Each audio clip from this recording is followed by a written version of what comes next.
Welcome to Digital Marketing that puts people first, brought to you by TheOnlineCo, where we believe the best way to help your business grow is to do exactly that, put people first. I'm James Parnwell, and in this episode, we're going to talk about the 3 components of an effective digital marketing strategy. Are you thinking about doing some SEO or some Google Ads or maybe some social media marketing? Well, we're going to explain how that's not the first question you should be asking, and it's also not the last. There are 3 important steps to an effective strategy, and people usually start with question 2, and that approach is riddled with problems. My co-host, as always, is Jess Colusso. G'day, Jess. Hi, James. Now, have you ever seen a disaster where someone's just done question 2, hey, let's do some social media or something, and it just hasn't worked?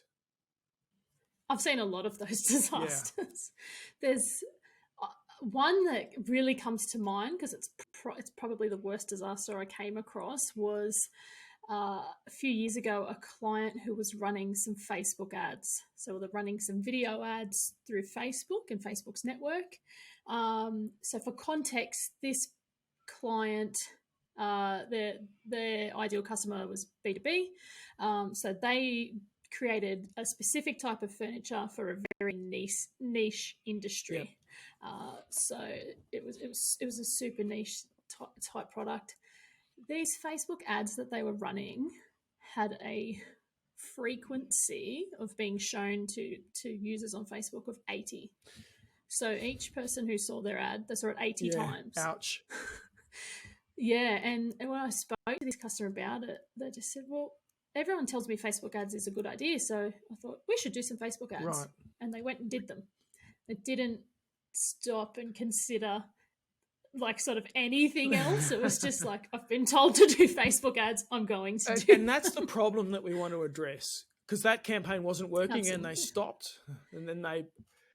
That's right, yeah, I made them stop those ads very quickly. Eventually then lurched to, SEO will fix it, and maybe, or Google Ads will fix it, or maybe potentially skywriting will fix it. Well, maybe. And they lurch from tactic to tactic, and they're missing the other 2 questions that we want to talk about. That's right. So I think we should get into these questions and unpack this a little bit more. So really what we're talking about today, James, is the strategic framework. So we want to talk about our strategy, tactics, and execution. Can you unpack those 3 questions just a little bit to start with? Let's go through them one by one, but just quickly, what we're explaining is that there's 1 strategy, 2 tactics, 3 execution, and people jump straight to 2. Let's do Facebook ads. Yes. What? That didn't work. And then they lurch straight to another. Let's do SEO. What? That didn't work. And they haven't stopped and done the strategy piece. Now, the strategy piece is about people.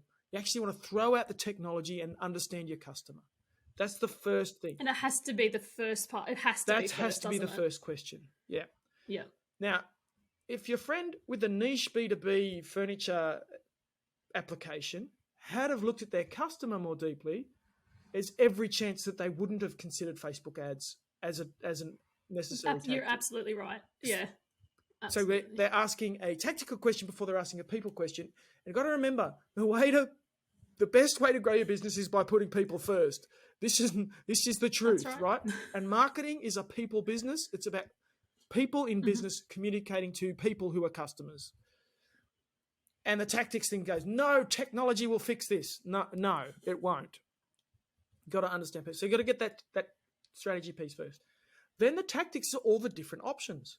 Now, this niche furniture supplier, the fact that they're B2B doesn't mean Facebook ads wouldn't have worked. Absolutely. The fact that they're furniture doesn't mean Facebook ads wouldn't work. And the fact that they're niche, not necessarily Facebook wouldn't have worked.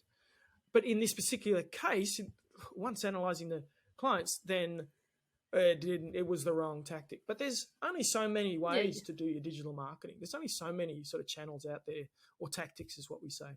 So then you've got to select from them. That's the second one. The third one is execution, actually implementing them well. Now, your friend has implemented them badly. Like 8 people seeing an ad 80 times each means you're really wasting money. You're irritating people. you're probably talking to the wrong people. They should be dropping off after Absolutely. like a few views is okay, but 80 is like, wow, over the top. So you need all three done in order to have success. Good strategy without tactics and execution doesn't work. Picking tactics, we've already said, doesn't work. And executing, well, executing what? What are we saying to whom? Yeah. You've got to have all three. So it's important, you've got to have all three, and you've got to have them in that right order. So Correct. Strategy, tactics, and the then first execution. one leads to the second, the second leads to the third. Absolutely. Well, how about we jump in and we unpack question 1 a bit more, which is strategy. Yeah, we've boiled this down to a question. One question: how do we achieve business goals by communicating to the right people at the right time with the right message? There's 4 elements to that question. Can I just say quickly, I really love how you've boiled that down to make it like strategy is such a broad thing, and we've really narrowed it down into just 4 key components. And it's like, okay. Yeah, starts to feel strategy's simple. not this big thing that I can't achieve. It really brings it in and goes, okay, these are just 4 elements that I need to answer and understand, and then I can build the strategy around that. So, continue. Yeah, so let's talk about the business goals. Most people I talk to, their business goal is, I want more leads, or I want to grow. I want to grow. And that's, that's fine. As a business owner, there probably needs to be a bit more detail to that. Like if you're looking to grow 10%, what's the staffing implications? What's the finance implications? There's other things that go there. And this is not an HR or a finance podcast, but there's other components of your business that are going to be impacted. The sales side is the other important piece, because marketing is going to develop leads. So marketing develops, let's call them unqualified leads. You get 10 leads, and out of those 10 leads, maybe only 5 are qualified leads.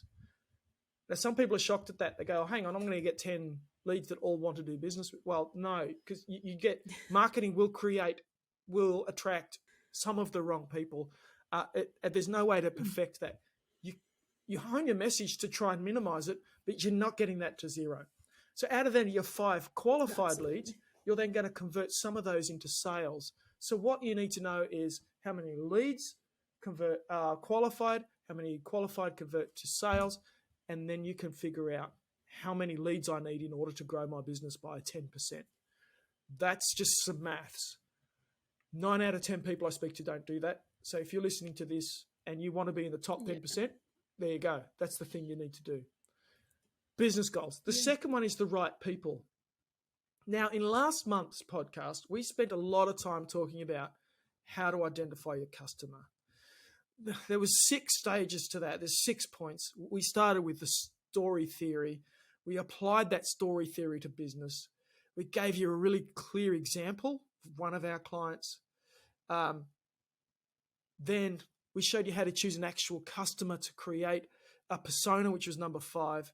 And then to combine the big picture persona with an actual customer story to get the big and little picture to create a really clear picture of who your right people are. When you've got that, you are now looking at a real human being.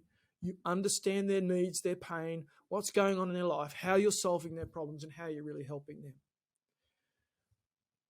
That's another really important piece. We got a whole other podcast, so go ahead and listen to that one if you want more details. I won't repeat it all here. I was going to say that if you haven't listened to that one, that's an important step. There is so much gold in that episode. Understanding the right people. Then the next thing is right time and right message, and these two intertwine. And in the next podcast, we're going to be talking about this in more detail. But let me unpack it a little bit. You have customers out there who've never heard of you. They're not going to do business with you. Shock horror, hey? Yeah, right. So you need to make them aware. Then you have people who have heard of you and like you, but they're not ready to do business either. Then you have people who know you, like you, they're ready to do business, and maybe you just haven't asked yet. And you need to communicate. They're at different times, and you need to communicate with them with different messages. Raising awareness to people that have never heard of you, educating people that know you and like you but aren't ready to buy, and then just asking the question, come and buy from us, to those who are ready. There's 3 different messages there, and there's 3 different timings. And so your campaign needs to take those 3 different things into account. Absolutely. Sometimes if you have like a very low priced product that's quite simple, so like a fast moving consumer good, chewing gum or a Coke, soft drink or something, you don't really need to educate some people so much down that funnel, particularly if you're an established brand. And we often think about our marketing in terms of the big people, McDonald's, Coca-Cola, those guys, big brands, out there who've been marketing for 100 years. And then you as a small business or a medium business or even a corporate who doesn't have that level of brand awareness, think you want to market like that, and you actually need to communicate quite differently because nobody's heard of you. Absolutely. 1% of the population or 0.5% has heard of you. It's a different game. Yeah, you made a really good point there too around pricing. Like if you have a really inexpensive price point for your product or your service, the timing and the messaging of that marketing is very different to a business that is quite expensive, either per month or a one-off payment or that type of thing, but it's several $1,000s perhaps. So you've got to take that into consideration as well. Your business may not be like McDonald's or some of those big and known brands. It might be like if you're building a home, for example. Well, that's a completely different message and timing that you've got to have compared to if you just want to go and buy a cheeseburger. Yeah. The issue is that all of that corporate big marketing is what's front of mind to everybody. So when you're a small business, that's what you think marketing is. Yeah. And that's why it's important to, and I'll just recap that strategy question, but it's important to consider all the four elements of it. So how do we achieve our business goals? By communicating to the right people at the right time with the right message. And if you go through those steps as you've just unpacked, you'll realize, well, hey, that big corporate marketing isn't suitable for my business. It usually isn't. So, so there's only a handful of businesses doing that. That's right. All right, well, let's move on to question number 2 then, which is the tactics question. Okay. So let's unpack the tactics I a bit want to more. use an analogy here around like the main roads of a city are where most of the cars are. I live in Sydney, and there's the M4 that goes through the middle of the city. There's the M2 that comes from the northwest. There's the M5 comes from the southwest. There's the M7 that goes around the western side, and there's the M1 that goes around the eastern side. They're the main roads. Those roads have the most people on them of any roads in Sydney. And the internet's the same. There's only a few websites that have most of the people on them all the time. And in order to market to maybe 95% of your customers, you only have to choose from a few limited tactics. These are Google ads and SEO. They're both Google, just two different approaches to doing Google. Then there's Facebook paid and organic, Instagram paid and organic, LinkedIn and email. That's about it. Now, some of you are thinking, well, what about TikTok and Snapchat and Pinterest? Those can apply. They're smaller roads, and there's still plenty of people on them. Yeah. And there's others too. So we're not saying right, that they're not relevant. We're just saying that to hit 95% of your customers, you probably don't need them. Now, for your specific business, Pinterest might be valuable. And if so, then go ahead and do it. But all the others, like everybody's on Facebook, everybody's on Instagram, everybody's on Google. When I say everybody, just about everybody. So you can hit most of your target market just doing those. Yeah. Then there's a bunch of supporting services or supporting tasks that can feed into those. So like video and photography. If you're doing social media, you're going to need some photography and some video. You're going to need it potentially for SEO as well. There's things like email automation. There's doing digital PR. There's entering competitions. So if you enter a competition and you win, then you put that in your social media and it gives you a boost. There's lead magnets, so you can develop email lists. There's chatbots. There's things like social media templates. There's email templates. There's web design and graphic design. So there's some other things. There's so much other things that can come into it. But they support the main roads. Absolutely. And the conversation we were having before is around, or at the beginning of the podcast was around, hey, people just sort of choose one of these tactics off the shelf and have a crack. They haven't considered their goals. They haven't considered their customer. They haven't considered timing and messaging. So as soon as you pick off Google Ads, right, who are you targeting? Well, we have a crack, but have we thought about that deeply? How many leads do we need in order to get to a sale? Well, we don't know. We don't know. Are we kind of shouting at people who are cold and not ready to buy? We haven't asked any of those strategic questions. If you've done this in the right order, you have answered all of those, and you might say, well, Google Ads actually is not the right tactic. And go ahead, save yourself 3 to 6 months of pain and X $1,000. Yeah, for those that live in Sydney, it's like trying to go north, but using the M5, taking the Hume Highway, heading the opposite direction. Yeah. So that leads us then, I suppose, to the execution. So we know that we're looking at point 2. There's all these different tactics, and we've got to look at which is the right one. Then we come into the execution. So now we've got all the pieces of the puzzle together. We actually need to do the work. Yeah. It's no good at understanding your strategy and what tactics you want to do unless you're actually going to do them. So I guess this leads us into our digital marketing playbook. Do you want to unpack that a bit, James? Right. So the purpose of the digital marketing playbook is to put together a 12-month execution plan. What are we going to do over the course of the next 12 months? For each of those tactics, talking to the right people. So I'm giving you the end point, and then I'm pointing you backwards through what it is we're going to get there. Planning is a big differential between success and failure. Absolutely. And if I guess we keep beating this drum. If you're saying, hey, we want to try Facebook ads, it basically means you've done no planning and you're going to try see if something works by throwing money at it. Can I suggest taking a month, doing some deep research and putting together a 12-month plan will be far cheaper than throwing money at a tactic.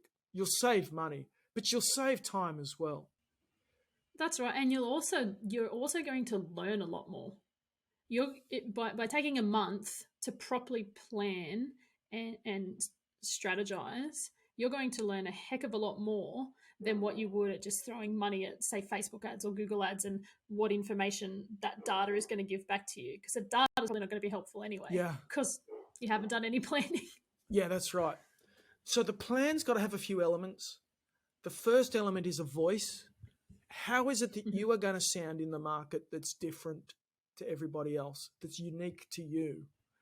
You know, when you talk to the tax office these days, they register you using your voice because everybody has a unique voice. I'm identified by my voice, James Parnwell. And so you can get into the tax office. They'll talk to you. Your business is the same. Yeah. Typically, when we look at a industry, everybody's saying the same things the same way. We talk about potato soup, right? This industry is a potato soup. It's got big lumps of white bits in it amongst other white sauce. It's like everything looks the same. You need to be like a piece of chili in that red soup. You need to stand out and be different. Doesn't mean you have to be weird and wacky. You just got to have your unique point. Yeah. So your voice will be, what are we? What's unique about us? And what's unique about our customer? And how does that interface? How do those two things talk? How can we communicate with clarity? How can we communicate within 10 seconds? We've talked about that in a previous episode as well. How can we get our message across in under 10 seconds if they come to our website? If they're on social media, I actually forget the number. I think it's like 0.4 seconds as they scroll through. It's time. Under a second. Yeah. Yeah. So you don't have time to be clever and sincere and deep and poetic and funny. You just got to be clear. You got to get to the point. Introduce all those things afterwards. So that's your voicing. The next thing is your industry. You want to analyze 7 to 10 competitors and see who is doing what. Who's doing what well. We typically see one or two things. Either there's like a marketing hero in your industry, somebody who's doing things awesome. And what that means is they're getting all your leads. They're getting the market share. Yeah, they're sitting on the top of the pile, and they're the old 80-20%, 80-20 rule. They're probably getting 80% of the work. You want to know what it is they're doing, and you want to take every learning possible. You're never going to copy stuff. You're not going to copy their Facebook posts. No, absolutely. But you're going to say, no. this is their target market. This is how they're communicating with them. And you may take lessons, and you might copy their tactics. They're doing Google Ads. Well, we need to be in Google Ads. They're spending this much. Well, we can't afford that much at the moment. We can do 25% of that and get started. We can take some of those leads from them.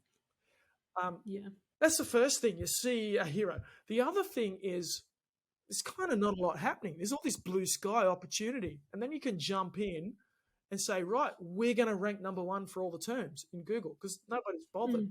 We've seen this a few times.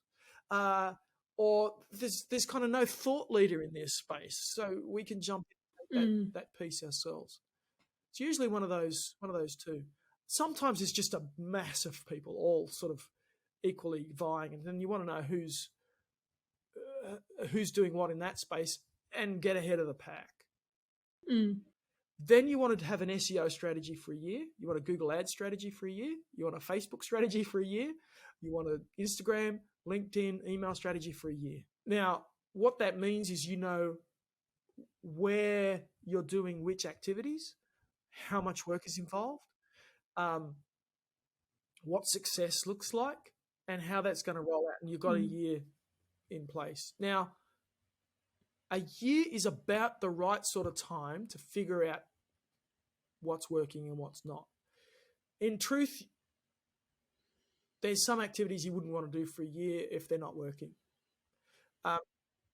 Given that you've done a fair bit of analysis and put a lot of thinking into this, the odds of it working are now drastically raised. Much higher, absolutely. Yeah. But, to be honest, what we do is with some clients, we just say to them, don't do Google Ads. It's not going to work. And we just save them the money and the time, right? Don't do it for 3 months and then knock it on the head because it doesn't work. Just don't do it. We can see, we've done the projections, it doesn't work. But having that 12-month plan gives you clarity around what you're trying to do and what success looks like. Because that then leads to the next question, which is how much is this going to cost? Yeah, because you need to put that in your budget. You need to know, yeah. Now, people are going to invest probably at 3 different levels. People just want to get started. There's people really looking to grow. And there's other people who are like, we really need to accelerate this business. We're looking to scale. We're ready to drive higher. You need to look at 2 things, your budget and your appetite for growth, and make sure those 2 things are compromised and working well. Some people go and talk to their accountant. Accountants are typically a bit anti-marketing. Not all. Mine's not, thankfully. But the accountant, we do love accountants, but sometimes they're just anti-marketing. Sometimes anti-risk, I should say. Anti-risk, yes, that's probably good. But in truth, you need to invest your marketing at a level that lets you sleep at night. If you're stressed because you're spending this money and you could be losing, you might be making a loss each month because you're spending too much on marketing, don't invest there. Yeah, lower your investment and increase as your business grows. Grow your marketing up with it. And then you go and execute that rollout plan according to your monthly structures. Now, this is what we do in our playbook. We do all of this for you. There's 2 meetings up front, an exploration meeting and then the actual playbook presentation meeting. And then we go ahead and do each month for you and we execute it all for you. Right, what are the keywords we're targeting in SEO, and what is it we're going to post on Instagram, and what emails are we sending out, and we write it all for you, and we do all the work, and then give you a monthly report, which is in video, so you can have a 10-15 minute summary of what's going on in your marketing, and you're fully on board, and a 3-month milestone meeting, so that you can analyze with us what's changing in your world, what's changed in the business, what's changed in the economy, what's changed in the technology, and we can keep course correcting to make sure that it's working. That's a good point that you raised actually about course correcting. Just although we plan for 12 months, it's not as though it's okay, we set and forget, this is it. This is all we're doing for 12 months. We're not going to look at anything. Every month we're looking at the data and the results and analysing and saying, okay, do we need to change course? Is perhaps Facebook ads now not the right tactic? It has something changed in the market and we need to move away from that.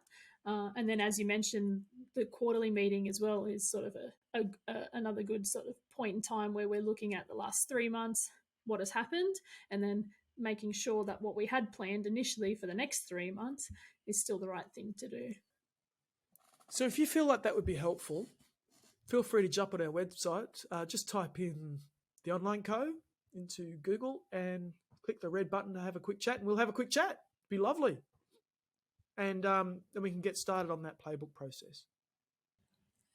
Well, I think that's it, James. I think we've covered off the strategy, tactics, and execution pretty well. I think so. Hopefully that gives people who are not marketers enough framework to say, hey, I need to stop and pause for 1 month, do a strategy,